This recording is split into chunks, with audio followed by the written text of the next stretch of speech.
have taken out of these countries. These countries are not underdeveloped. They're overexploited. They're overexploited. They're overexploited.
Good evening and welcome to another edition of the Lall Show right here on Kaieteur Radio 99.1 and 99.5 FM.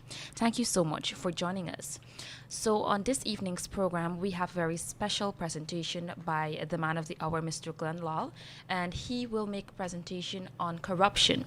Tonight's program, we will also be joined by attorney at law, Mr. Christopher Ram, and later on in the program, we will be joined by senior journalist of Kaieteur News, Mr. Kimal King. So with that short introduction, I'll hand you over to Mr. Lall to commence his presentation. Thank you, Shakima. I love you, Guyana, and that's the truth.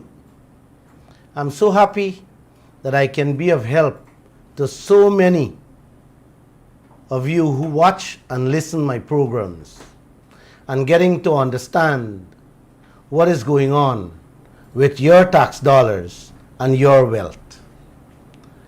Let me say good night to all of you, wherever you are listening to us. Tonight, we will be dealing with corruption. Corruption in Guyana. I can sit here and talk non-stop till I dead, having been in the newspaper business for 26 years. And still can't finish.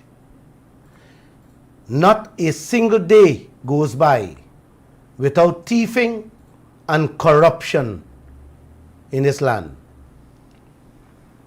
Thieving, it's like it's embedded in the bloodstream of some of our leaders. It is more and more becoming a new culture in this country. It comes in different names and tones. It sounds nice. Everywhere you turn is corruption in this land. From one government to the other. It's from one set of government ministers to another. Kaieteur News carried a story 2 days ago. Headline, former ministers Patersons and Ferguson received over $6.7 million in gifts from the Harbour Bridge and other agencies. David Patterson get a $500,000 gold jewelry ban from our tax dollars, from the Harbour Bridge and the Asphalt Plant. He first denied it, said it is misleading and mischievous, but changed his tune after evidence came out showing that it's not only them two agencies he collected expensive gifts from. He says gifts presented to him during his tenure were fully compliant with the procurement guidelines of the giving agency. I have never heard that in my lifetime. I have to read this story to you, Guyana. It is not laughable. It is disgusting. It sicks my stomach having read it. What he did and his response to the nation. This is what he said. Before I read it, I have a $10,000 gift for anyone who give me the right answer. A lockups was built 33 years ago in the Stabroek market. And if anybody guess which agency built it, I will give them $10,000. Here are the four players: the police force, a private citizen, the city constabulary, or the market committee. Anybody who could answer that question, they have $10,000 from my pocket. Now, the phones will be open and you will have your chance to answer that question. So let me read the story with Patterson and his junior minister Ferguson story on this 6.7 million jewelry. This is what he said, and I am quoting him. It has also come to my attention that it is further alleged that I received a number of electronic items such as phones, iPads, and laptops. This is absolutely untrue, and I categorically deny it. Whoever fabricated this lie obviously does not know that for security and other reasons, I do not accept electronics of any kind from any agencies, including the government.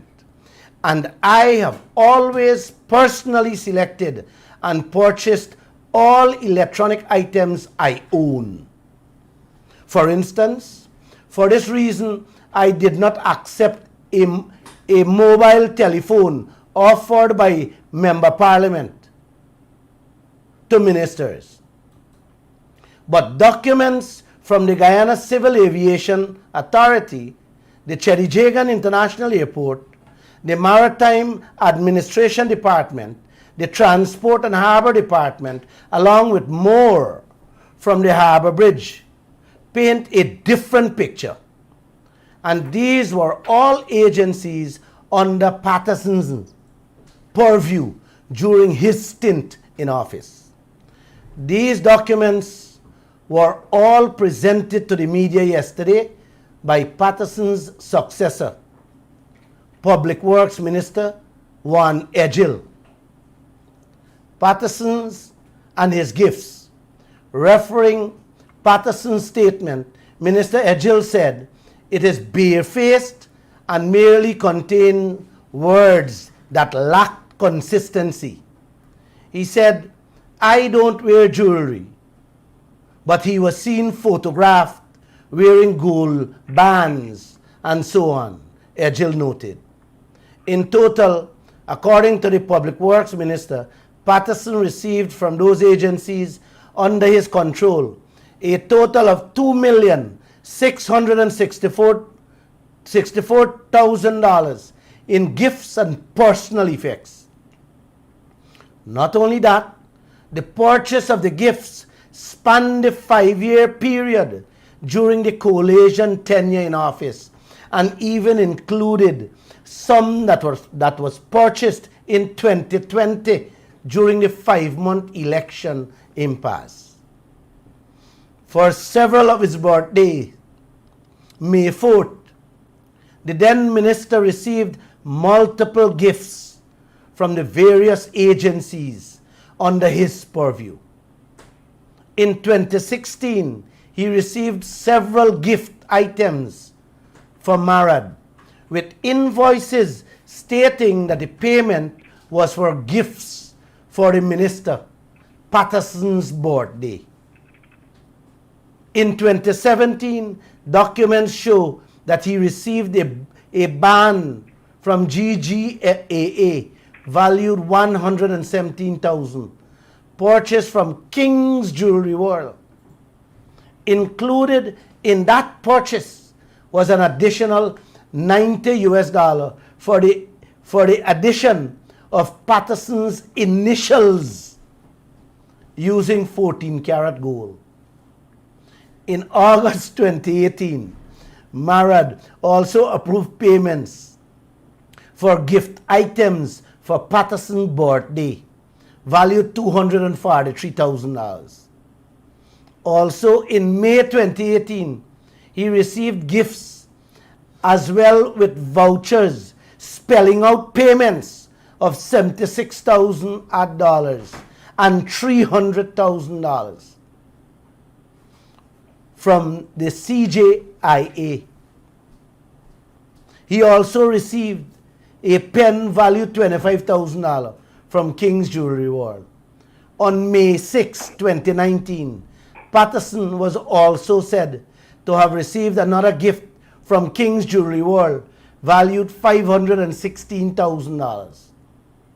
Moving on to 2020, when the country was faced with the elections debacle, the then minister received a host of gifts for his birthday celebration in May.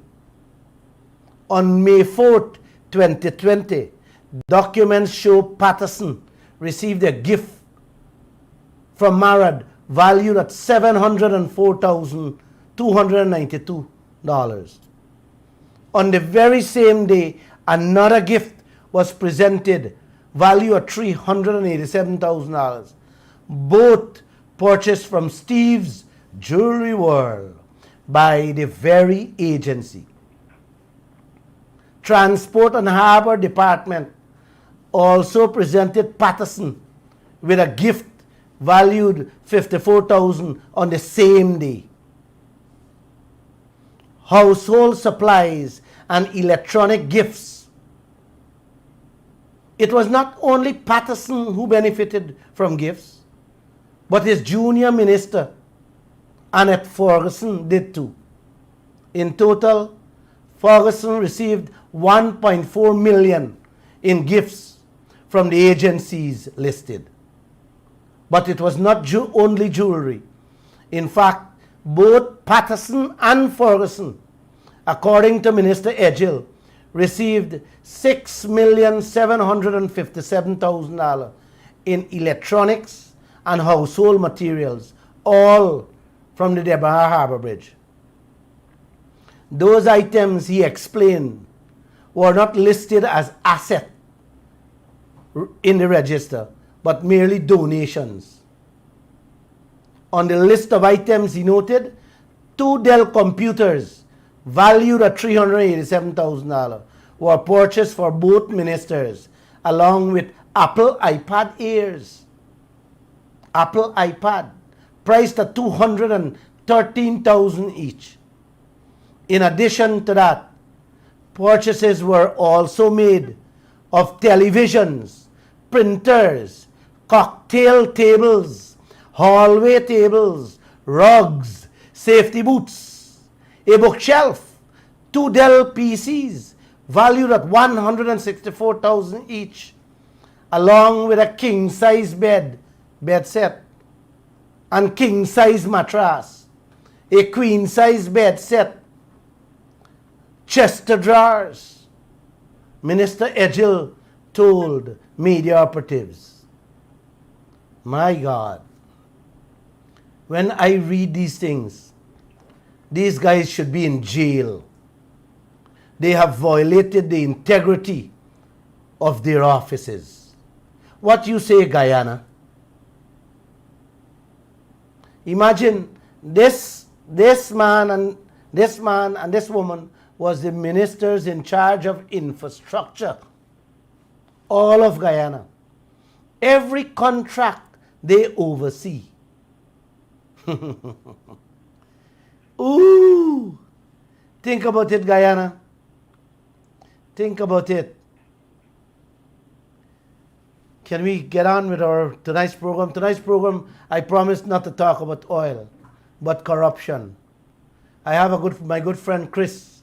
Is he online? Chris? I am. Please raise the volume and let me hear you, man. Oh. Chris, I'm tired. 26 years reporting thousands of stories similar to this from both administrations. Let's hear your input. It's quite frightening, actually, that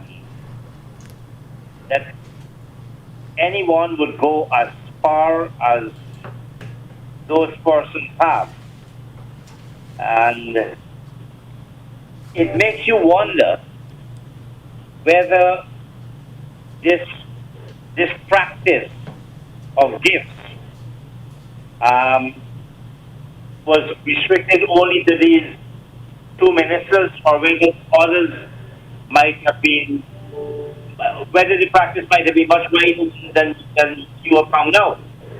And one hopes that Minister Jill will, and any other minister, will provide whatever information is available. Now, there are some implications. These persons cannot, in any civilized country, remain as a lawmaker, a member of parliament. In fact, we have a situation where we're told, that former Minister Patersons holds the prestigious position of chairman of the Public Accounts Committee. Now, that's a serious. He's not fit to do that, and that's the reality. I also believe he should, and a female minister should voluntarily resign. And if they fail to resign, the leader of the opposition list should withdraw it. And this is a matter for the police. Chris? I also believe that we must not only look at the receiver, you have to look at the giver. There are clear rules and laws that have been broken, and persons need to be held accountable. Chris, can I add a little piece there? Absolutely. I kind of differ with you a little there on they should be allowed to resign. Chris, right now Donald Trump, they're trying to impeach him, and they will go further to make sure that he do not hold any other public office in the United States. I am saying these type of things, what these officials carrying on with, they should not be allowed to resign. They should be charged. This is something the police should investigate and bring about charges and try these people. This is taxpayers' dollars. You understand? And they can't be handling and dealing with taxpayers' dollars in this fashion, Chris. So to say these people should be allowed to resign is like a slap on the wrist. they should be charged. And if they're found guilty, they should be sent to jail. And also made to pay back. What do you say? Well, I can't disagree with you, but I did say they should be. In other words, if they have, and whatever decency they have left, they should immediately be fined. But I am saying it should be a spate of sanctions, and sanctions must include proper investigations. We can't have laws for the powerful and for the powerless, I agree. the rich and the poor, for politicians and non-politicians. They must all be subject to the laws. Our constitution says we are guided by the rule of law. And we're dealing with politicians. I believe every political party has taken money. That's what probably tainted. So I think we need to use this as a good opportunity and an example to show that as a society we're not going to tolerate title behavior anymore. I agree. Chris, this David Paterson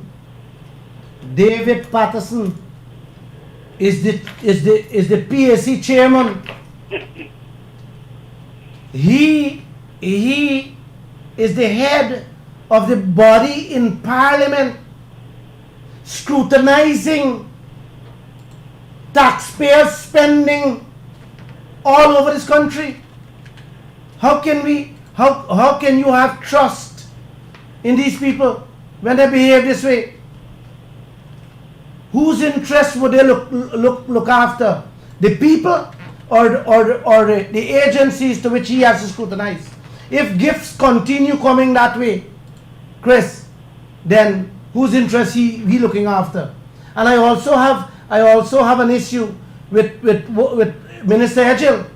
Minister Edgell is calling for him to resign. We should not be calling on these guys to resign. We should demand that they get out and get off their post.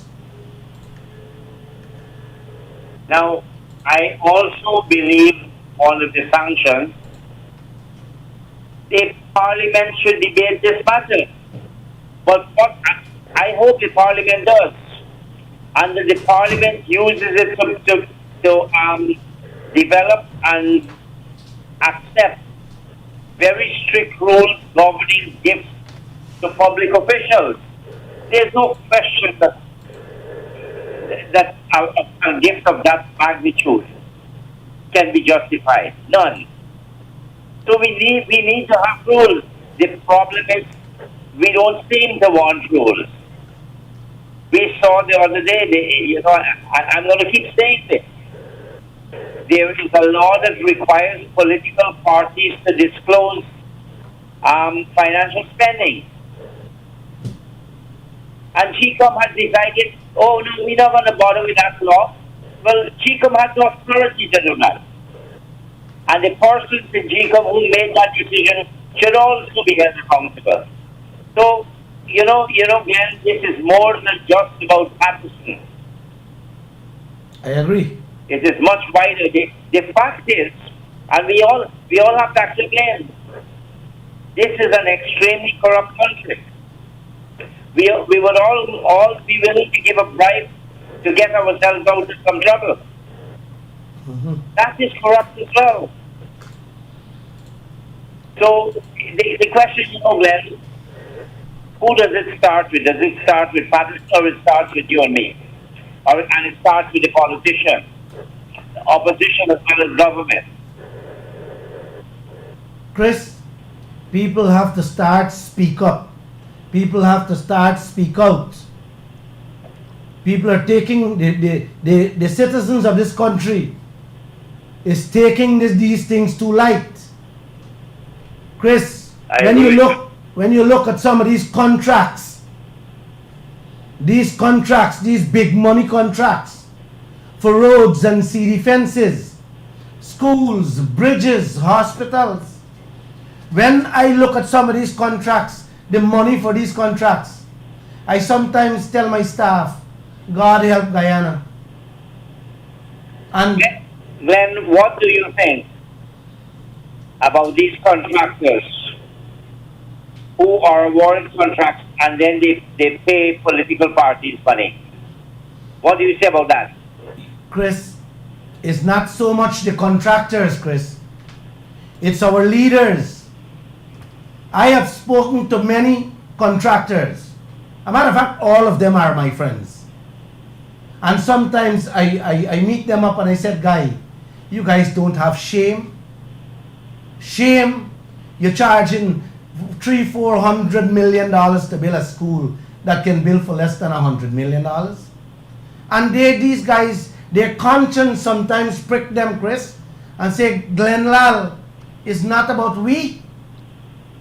It's about the people above, the people who are issuing, the people who are authorizing these contracts. It is what is there for them. It is what they are demanding from these contracts. So it's not so much the contractors. Many of these projects, Chris, let me tell Guyana, many of these projects are being held up, time overdue, can't finish. They just can't complete the projects. You know why?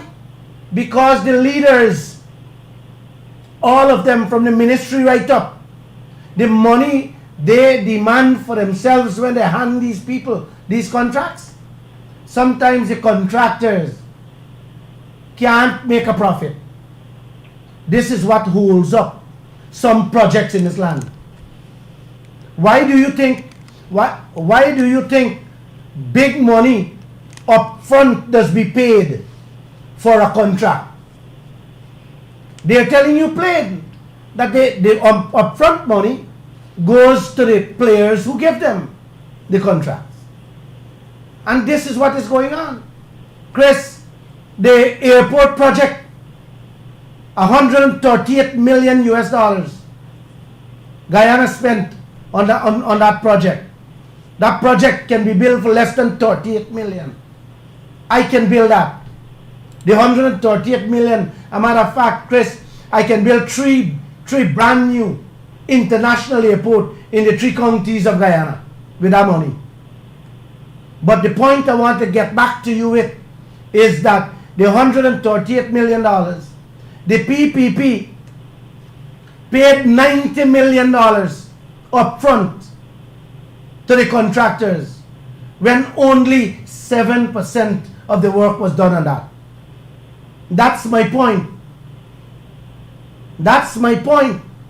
Where when these guys give the contract, they throw out the money first for them to collect the perks. And this is what has been going on from day one. These things have to stop, Chris. And we have to speak up and speak out.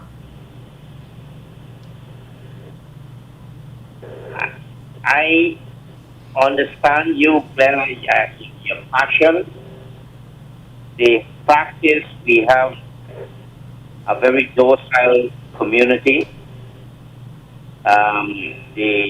I think the past elections has done a lot of psychological damage to this country. I would hope that places like Transparency Institute would certainly be speaking up. But, we talked about the Demerara Harbour Bridge. Yes. Who are the directors? Surely they should answer as well. I have to say I am extremely disappointed that we're not having any form of public hearings in anything, whether it's oil, whether it's ending, whether it's procurement, whether it's big projects. We're getting no information.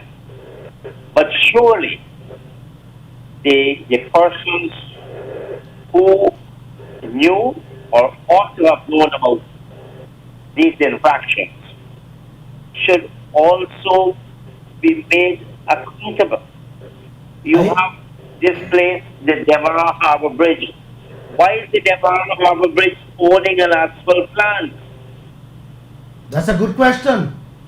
You know, it seems so incompatible.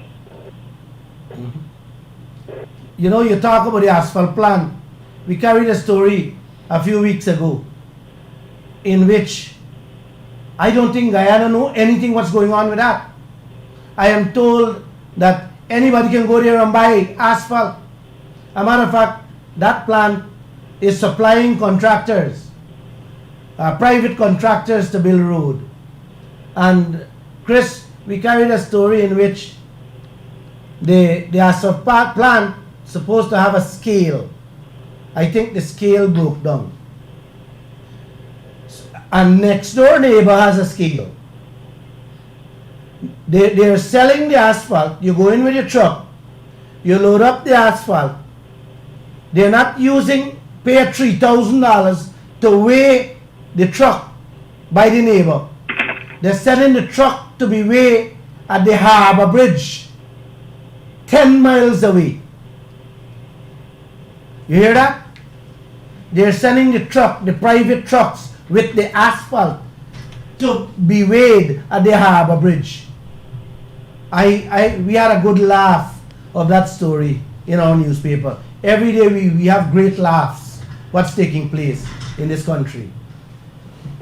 That's like Chris. You have a mango field, and I come with my truck and I load up, and you send the truck to Essequibo for weigh.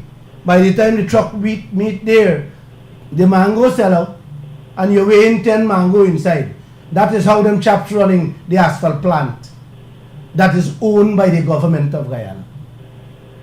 Our taxpayers funding that. It's all types of games and schemes and scampishness going on in this land. Chris, I can talk. You know, I came on this radio tonight without any list, make notes of any listing. But I could talk a lifetime on the kind of things they're doing to the people of this country. And these things have to stop. The leaders have to stop. There's nothing right going on in this land, Chris.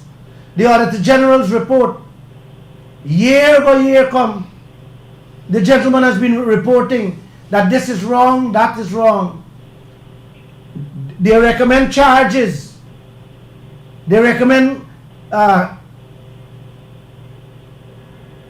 Plant man, Chris, like I'm so tired.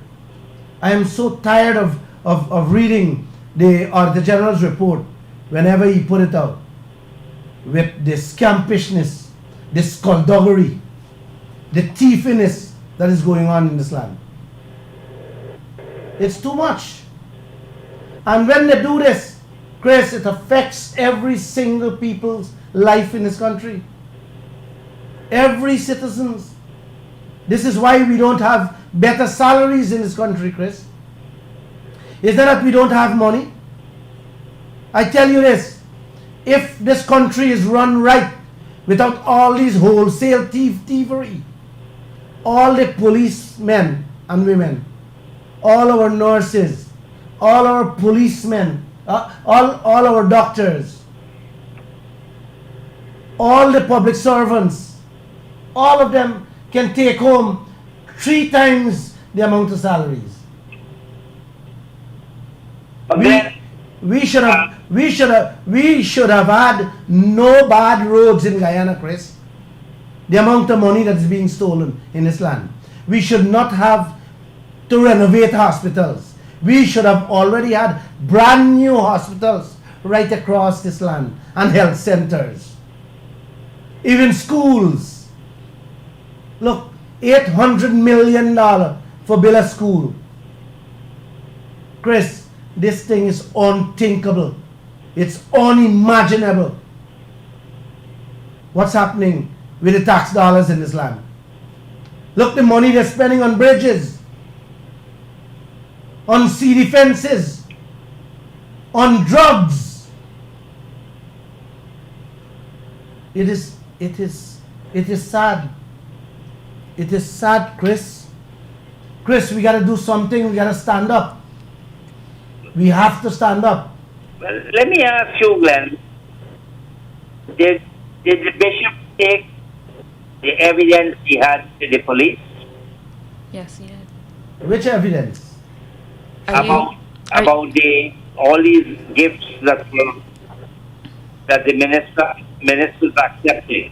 Yes, Mr. Ram, the minister did relay the information to the police, and I think an investigation was launched. And the ex-ministers have been interviewed, as far as you know. No, not as far as I know.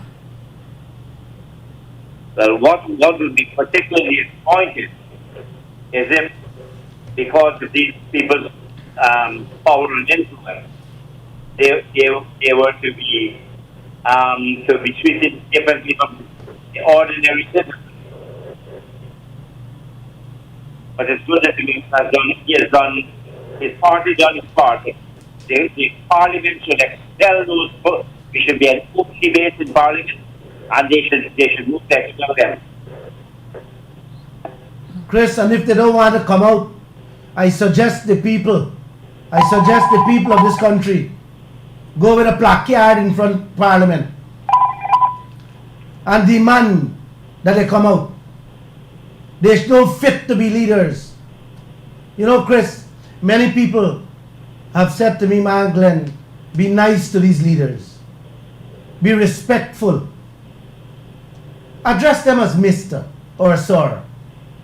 Chris, I find it extremely difficult for Mr. or Sir or Madam come out my mouth on these people, having seen and know what they have done to the people of this country. It sicks my heart.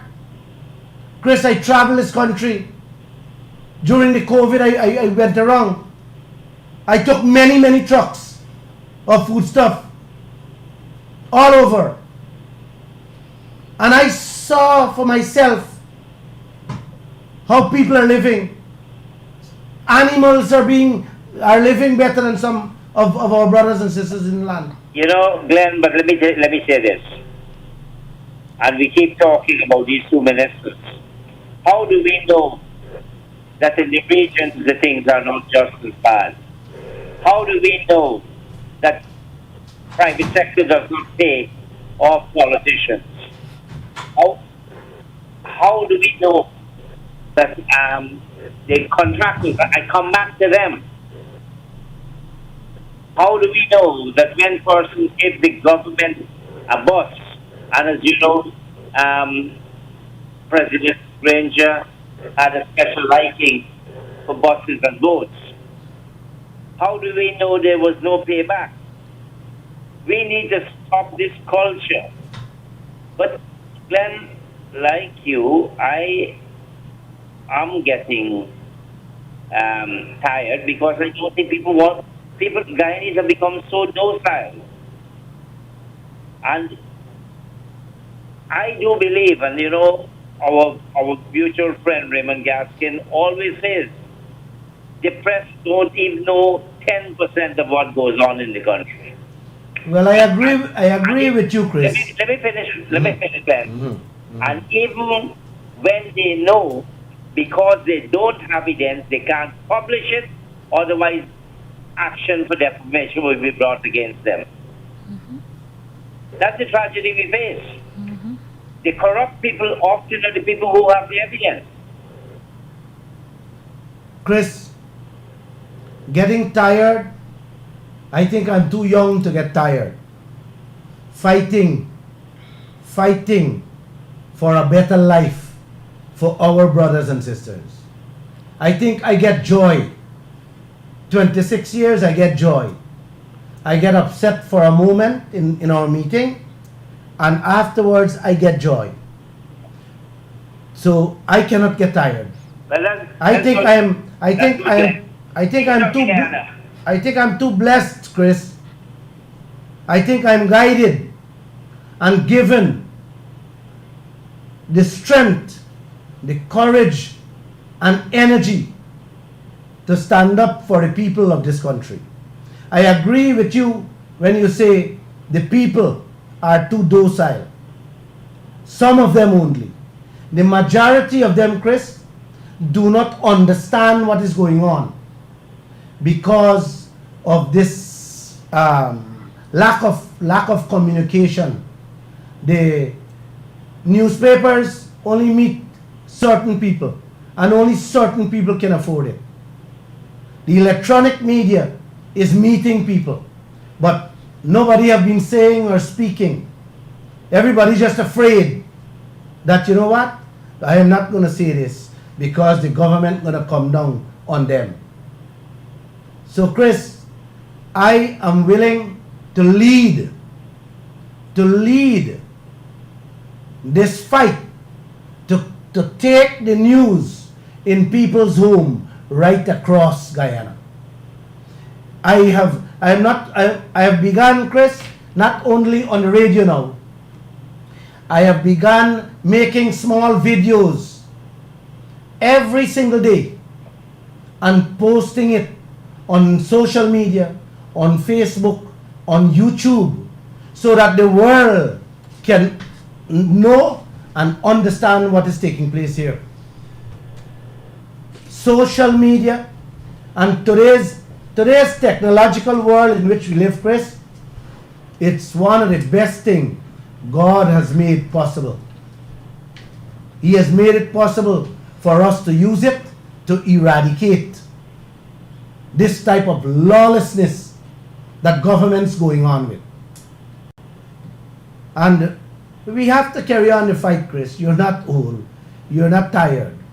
It's just that maybe me and you got to talk a little more so I can give you some tips as to how to stay healthy and don't feel tired. Okay. All right? You need to do a program on health and fitness, England. You know, I will. When I saw, Chris, the government suing court, the ban for 400 million breach at the St. Rose's High School, I was like, wow. It tells me, Chris, that changes is coming. Changes will come. It has to come. When I see they're suing BK for the 800 million school, I know changes has to come. But how fast it will come, I am not certain. But if the people understand what's taking place and they can rally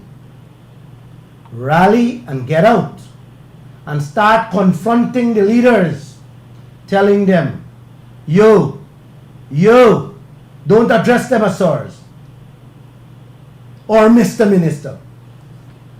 You know, I always tell my reporters, and I always fight with Adam Harris. Adam Harris come from the old school, which he addressed you and he actually bowed down to you. He see these leaders as his gods. I say Adam Harris, and he tried to cultivate that culture in every young reporter. And almost every month I have to tell him, say, Adam, please don't do that. Reporters are there to go investigate, ask the hard questions, and look the leaders in their eyes as if they are equal, rather than go and bow your head to them. They are not people who you have to bow your head to. They are people who are elected there to serve us. They are our servants. But Adam, coming from the old school, coming from the Barnum era, or I don't know how they used to do it them days, always respectful, sir and madam and stuff like that. And this is how we give them that privilege and power over the people. Chris, Power belongs to me and you, the people, not them. And the power belongs to all of Guyana. You, the people, my brothers and sisters. You are the leaders. They are your servants. Yeah, I'm sorry, Glenn, I disagree with you completely. Go ahead, let me hear you. That's only the election time when the politicians get power, chap. They forget who they're the bosses.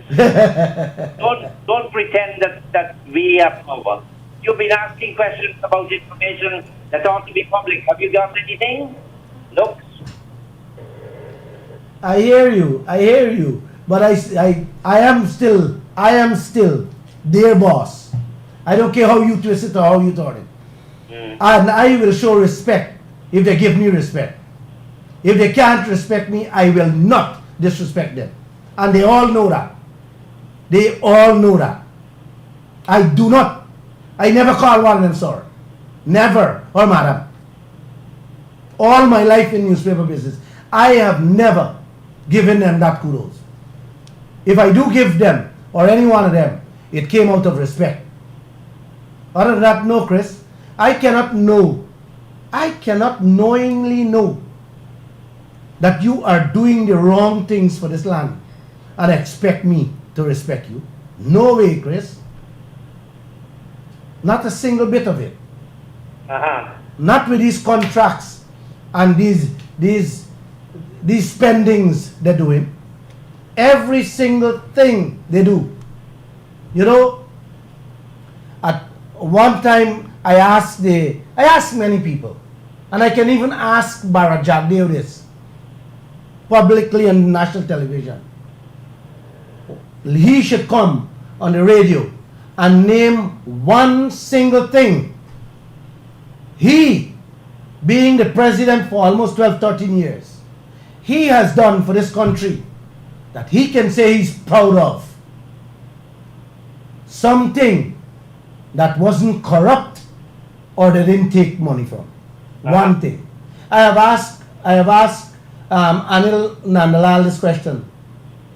And he said, man, Glenn, what are you talking about? You see how much things we have done? And I continue to ask him, I said, name me one. Just name me one. Right? And he said, the Borby's Bridge. I said, Borby's Bridge? You really know what you're saying? The Borby, Chris, you know the Borby's Bridge more than me. The deal. Who were benefiting? As a matter of fact, they went so far, if you don't want to talk on it, they went so far to stop the ferry from carrying the poor people, children, and stop the trucking on the ferry. Force them to use the Borby's Bridge because it was the Borby's Bridge money was only benefiting the private individuals, not the people who put in the fat money, our money, the tax-paying dollars. And Chris, you know about that.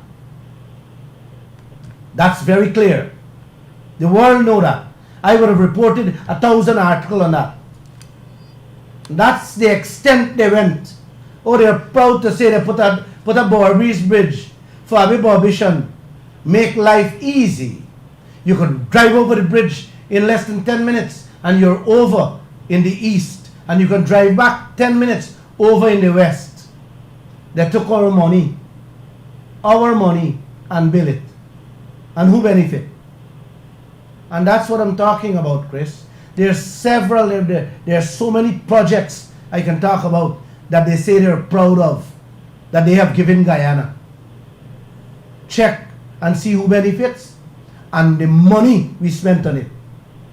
The same thing like what they're doing with the schools and these road contracts, these bridges, these hospitals, all these government buildings.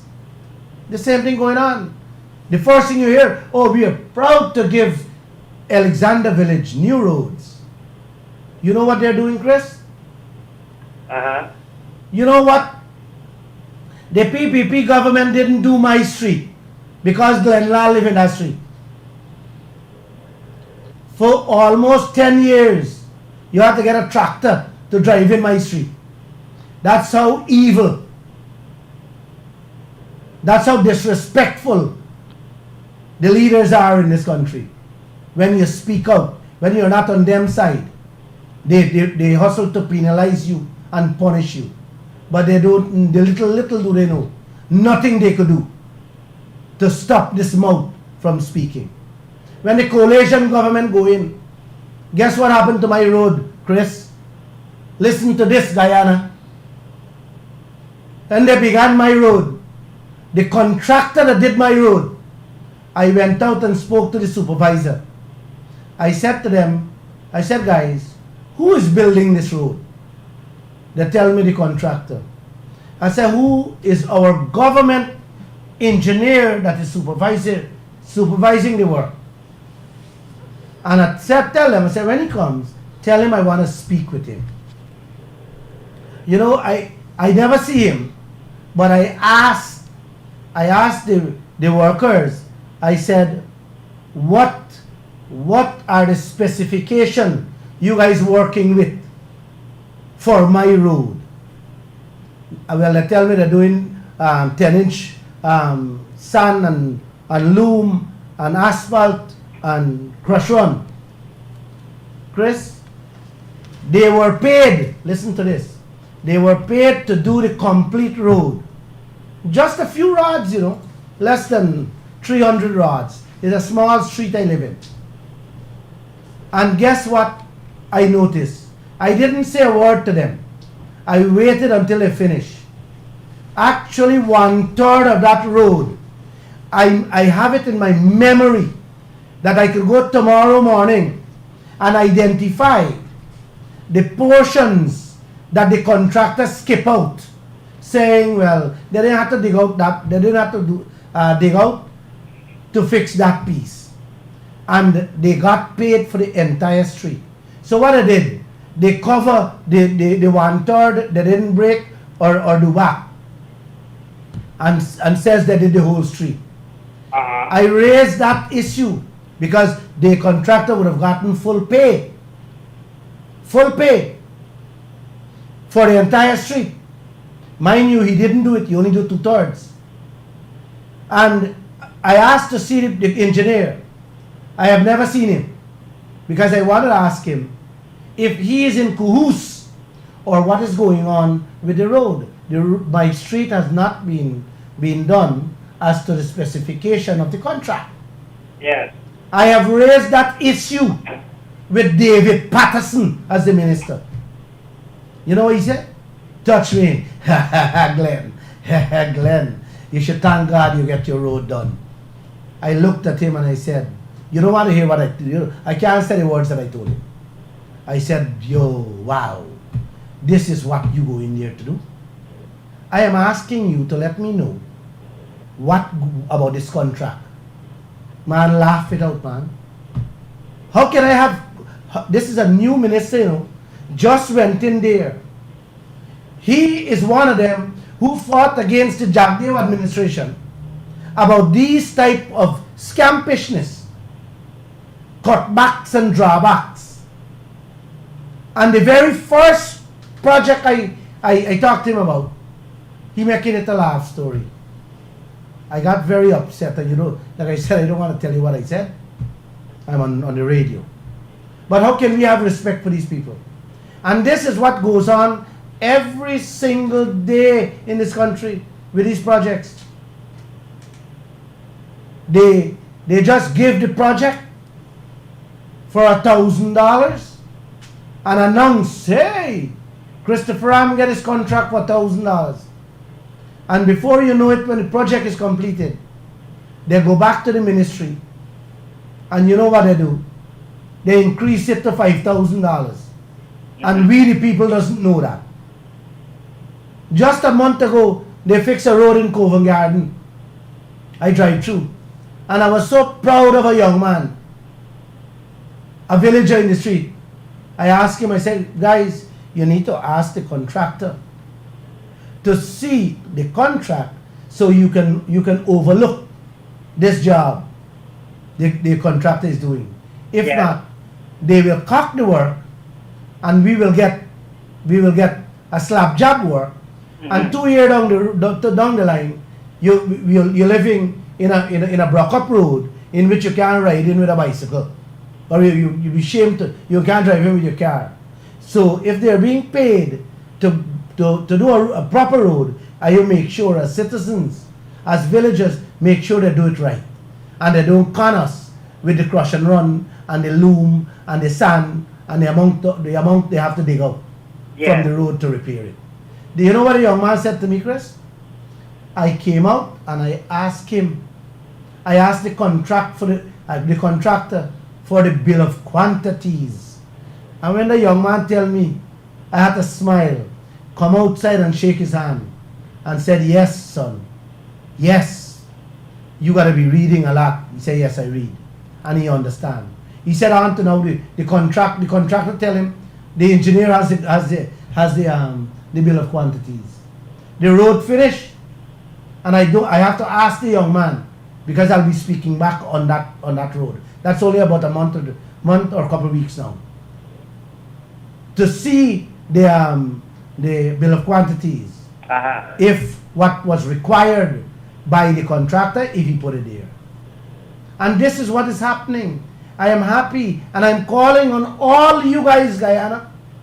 Whenever you see a project is going on, just monitor it. It is your right, it is your duty. It is your money that is spending there. It is not the contractor money. It is not the minister money. It is not Irfan Ali's money. It is your money, our money, and we have to supervise those projects. We must know what they were paid for so that we can see what we are getting. Chris? Yes, sir. So we have to stop this. We have to stop the way the leaders are doing business. We must stop them. And with your help, we will, Chris. Trust me. You can be on to back me. But I want to stress on this oil a little. It's a huge thing, and people doesn't understand. But with this type of corruption, we will be talking about it many moons to come. All right? Okay, sir. Good. Thank you. All right, Mr. Lall, as we wind down to the last few minutes of the program, would you like to give closing remarks? And Mr. Ram as well.